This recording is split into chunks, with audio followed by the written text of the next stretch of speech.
Thanks, Alex. So I'm going to talk to you today about reasons why you may not want to become an entrepreneur. It's become very trendy. It's very romanticized, this whole concept of quitting your job and becoming an entrepreneur. So I'm going to give you some food for thought, some things to think about as to why you might not want to do this. Just a little bit about me. Born here in Toronto, Asian immigrant parents, pretty much sealed my fate to be a doctor, lawyer, and accountant. Moved to Victoria at an early age. Started my first business when I was about 5 with my brother, selling comic books that our uncle gave us to the kids in our housing complex. My brother destroyed the business because he wouldn't sell half the comics because he hadn't read them yet, and mom wouldn't do anything about it. So learned a very early lesson not to get into business with family members. Went to McGill for undergrad, U of T for law school, got myself a job at a firm called Stikeman Elliott. I had an office on the 53rd floor of this office building. So I was pretty set. My parents could tell all their friends that they had a Bay Street lawyer as a son.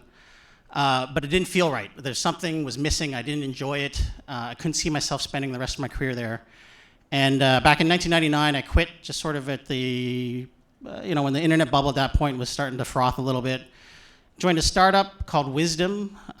You wouldn't have heard of it because nothing happened with it other than we raised almost $100 million. We raised about $67 million in venture capital financing at that time, most of it on the back of a PowerPoint presentation.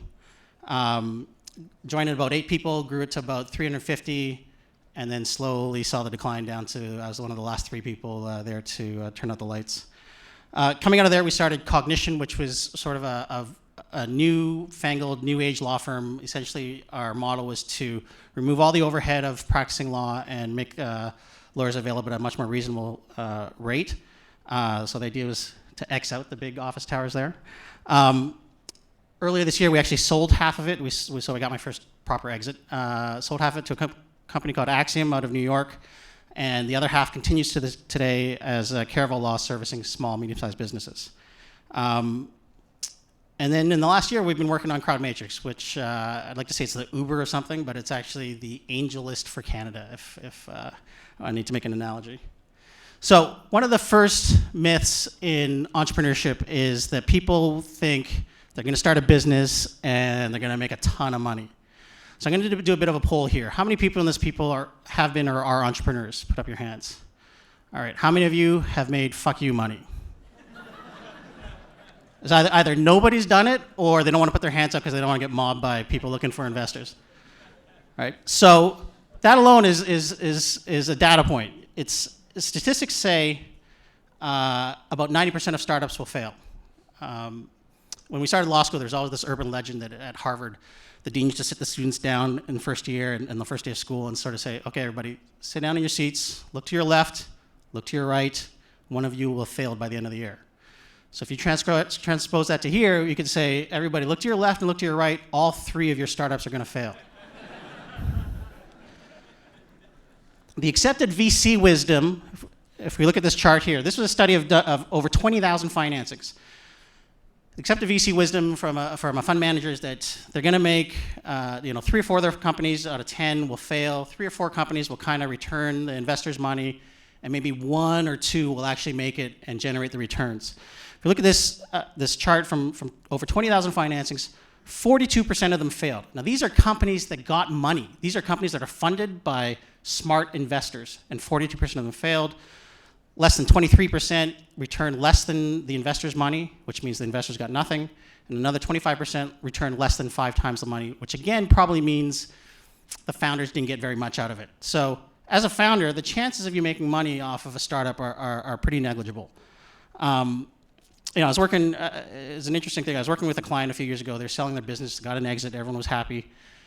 And I said to him, this is the guy with the CTO, I was like, look, you've been working at this thing for 4 years, you've created 50 some odd jobs, you got all kinds of VC financing. The investment banker you hired to sell this company is going to make almost as much as you out of this deal. So if you want to make money, don't be an entrepreneur, be an investment banker.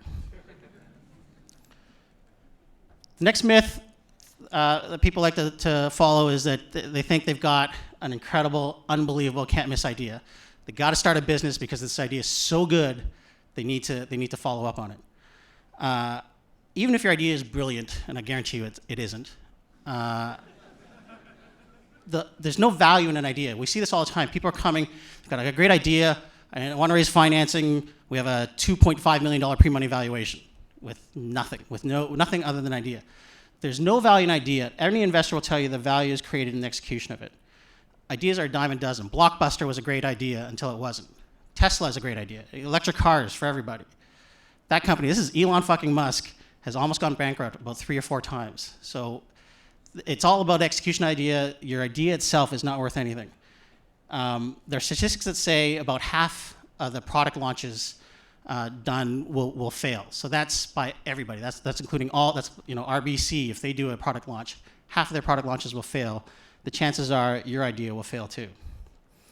I was speaking to a pretty high-profile angel investor the other day, and any other investor in this room will tell you the same thing. He said, I never invest in an idea, I never invest in their deck, I invest in the team because I know 100% that company is going to pivot sooner or later. So there's no point investing in the idea. Speaking of pivots, everybody knows this company, Slack. They just raised $200 million last week, $4 billion valuation, and that came out of a company that was that failed. So Stuart Butterfield thought his idea was to build video games. He hired a bunch of people, raised a bunch of money, decided it wasn't going to work, had to fire a bunch of people, and then luckily somebody said, hey, we made this tool for messaging internally, why don't we use what money we have and turn it into Slack? And the rest is history. So a good idea is never a guarantee of a good company. Next myth that needs debunking is that people think they're going to be their own boss. They're going to set their own hours. It's going to be unbelievable nirvana. I'll tell you, the one thing that's definitely worse than a boss is an investor. And you'll never unplug. As an entrepreneur, you'll never unplug your business. You're always going to be measured. You're constantly being measured by your investors, your board, measured by your employees, your competitors. And you'll never have a chance to sort of really just finish what you're doing at work, go home, relax, because there's always something to sell, always more people to meet, and you're always going to be thinking about it. So the thing about being your own boss is that it's a fallacy. There's a guy named Noah Wasserman at Harvard who did a study a few years ago, and he wrote a book called The Founder's Dilemma. And his point was that as a founder, you have to make a choice. Either you're going to be rich or you're going to be the king, meaning if you want to be rich, if you want to make a lot of money off your company, you need to give up control. If you want to maintain control, if you're hell-bent on not taking investor money and keeping control of your company, then you can be king of your little fiefdom, but you're not going to reach your financial potential. So that's borne out by the data. Another fallacy of entrepreneurship is that people think, oh, I've got all my pals, my buddies, we're going to go start a business together. It's a can't miss. We all love each other and we get along so well. And we'd see this a lot as lawyers. We'd have people come in, they want to start their company, they want to incorporate, and we'd be like, oh, okay, so we can do that. And do you want a shareholders agreement? And they'd be like, oh, no, man, these guys are my bros. There's no, we don't need an agreement. And sure enough, a couple years later, somebody would come in, they're forcing out their co-founder, their buddy's not as good as a salesperson as they think. I can pretty much guarantee you that somewhere along the road in startup land, through your journey, at some point you're either going to be pushed out, you're going to be fired yourself from your own startup. In the sheet here, there's something about Canadian companies are 2.6 times more likely to replace a CEO with a professional CEO. You're going to have to maybe you're going to have to fire your buddy or push them out. Or the economic circumstances are going to be such that you don't have the money, and then you get all these people that you hired, that you brought on board, you made promises to, and you're going to have to fire them. These are people who are going to be your friends, and you're going to have to get rid of them. That same study by Noah Wasserman found that if there's a friend or familial relationship in a founding team, there's a 30% chance higher that one of the founders will have left within a certain number of years. So, my comic book business, I would have got rid of my brother if my mom had let me. So, what have we learned? If you get into entrepreneurship, you're not going to make any money. It's likely your startup's going to fail. You're going to be under constant scrutiny, and your sanity and your time is going to be curtailed by investors and board members, and you'll probably destroy a few relationships along the way. Right? If you want to live the startup life, there's no problem. Like, why not just join a startup, be an employee? There's no shame in being an accountant or a lawyer or a doctor or a marketing guy or whatever. But if throughout all this, after seeing the data and seeing the evidence, if you still feel that it's your calling, it's your passion, that you're going to be the outlier, and that you're going to do it, then by all means, we encourage you to do it, because that's the kind of irrational risk-taking and resilience that we need in this country to build great Canadian startups. And hopefully along the way, we can help you fund it. That's my pitch. That's the pitch section. Any questions?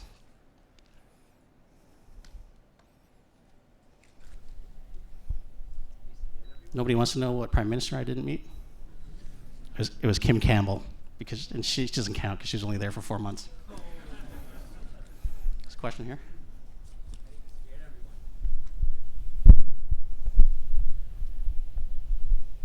Aside from not doing it, do you have any advice about how to succeed? You know, I think any entrepreneur will tell you it really is resilience. It's kind of staying focused through the ups and the downs. The other thing I think a lot of people misunderestimate is sales, is having to be a salesperson. So whether you're a developer or the social media person or whoever, everybody in the organization has to be selling, and you have to be 100% focused on customer acquisition.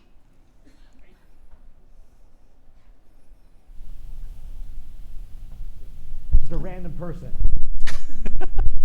Nobody wants it.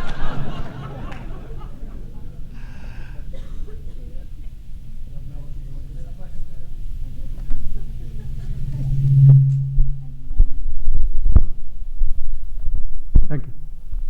So in your experience, which could you tell are the 3 top mistakes that kill companies?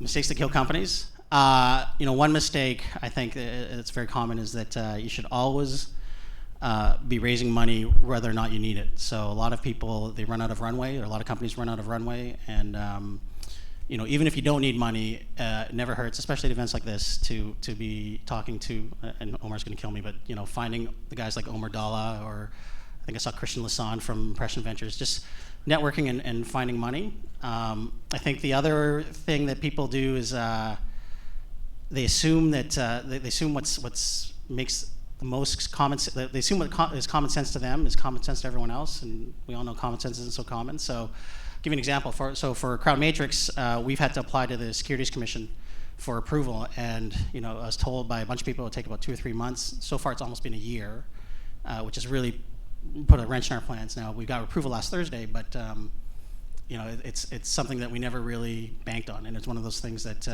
maybe with some foresight we should have kind of foresaw that. Thank you.